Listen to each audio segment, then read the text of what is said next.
Senhor meu Deus, em vós procuro o meu refúgio. Salmo 7. Um bom dia. Em nome do Pai, do Filho e do Espírito Santo. Amém. Recorramos sempre à poderosa intercessão de Maria Santíssima, nossa Mãe, e de São José, o Justo.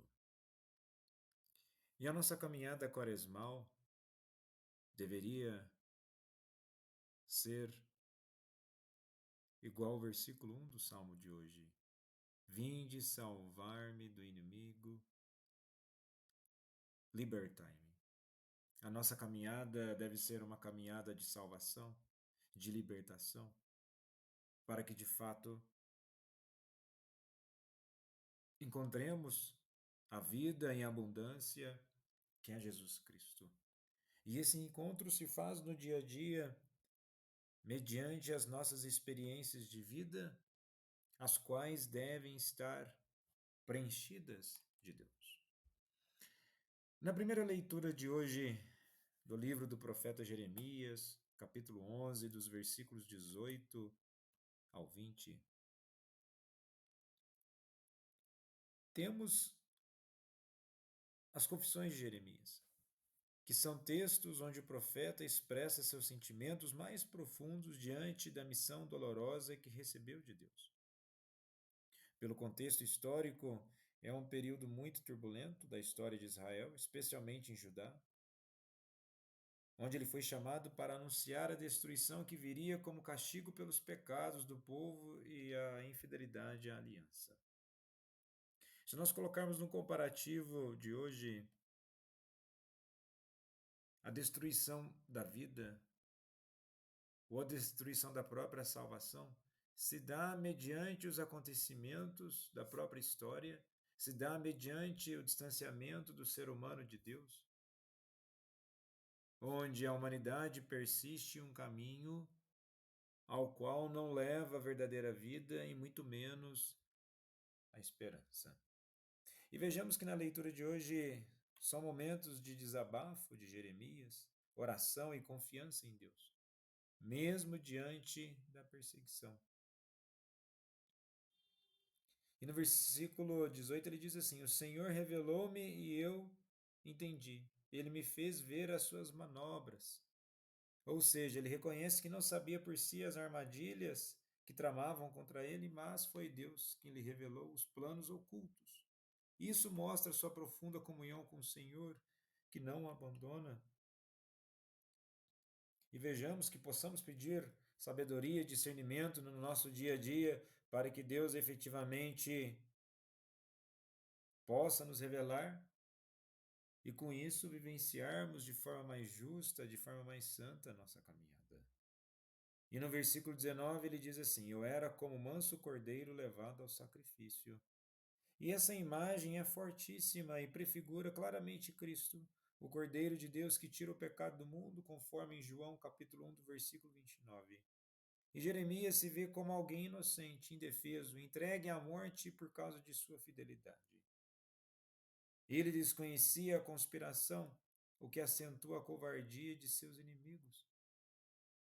E a frase "vamos cortar a árvore em seu viço" indica a intenção de destruir o profeta em sua força e juventude, impedindo que ele deixe legado, memória ou frutos, um silenciamento total.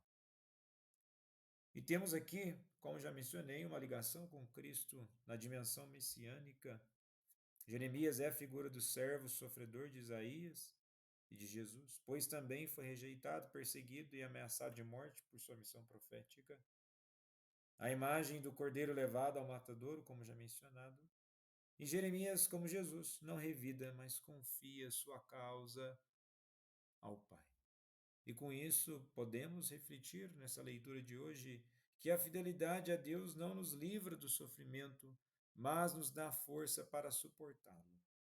O Senhor vê nosso coração e julga com justiça. O importante é não deixar de confiar.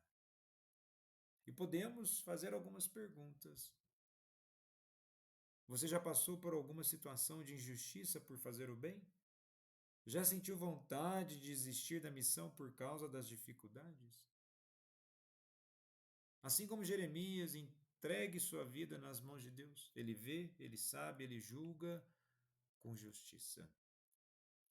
E no evangelho de hoje, em João capítulo 7, dos versículos 40 ao 53,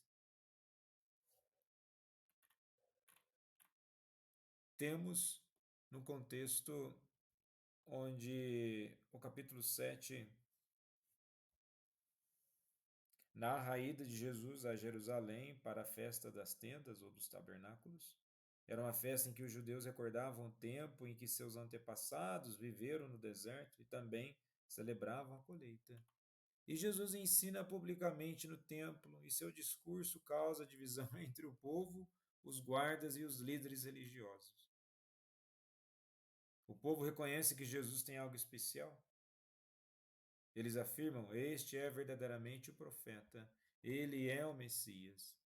Mas há confusão sobre sua identidade.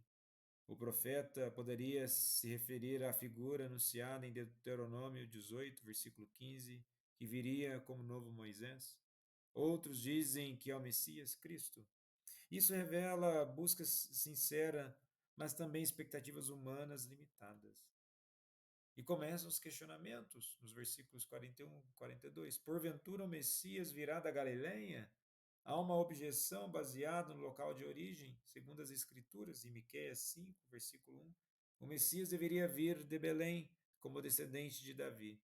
Eles não sabiam que Jesus nascera em Belém, embora crescido em Nazaré, na Galileia. Isso mostra como preconceitos e ignorância podem cegar espiritualmente. O intuito de Jesus certamente não é causar divisão ou confusão, mas mediante a cegueira espiritual, a frieza de coração, eles não enxergam aquilo que está na frente deles. E quando nós não enxergamos aquilo que está em nossa frente, não conseguimos escutar aquilo que está nos circundando, ou seja, não conseguimos nos ajustar por de fato a uma experiência de fé. E podemos nos perguntar o porquê muitas vezes temos tais dificuldades de fé. É simplesmente por uma falta de interesse? Será uma secura espiritual?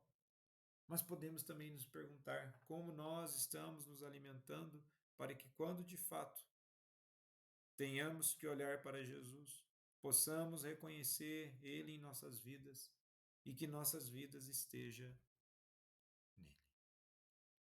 É uma caminhada de revelação constante, não se dá como algo pronto do dia para o outro e por isso é preciso persistência. Jesus, manso e humilde de coração, fazei o nosso coração semelhante ao vosso.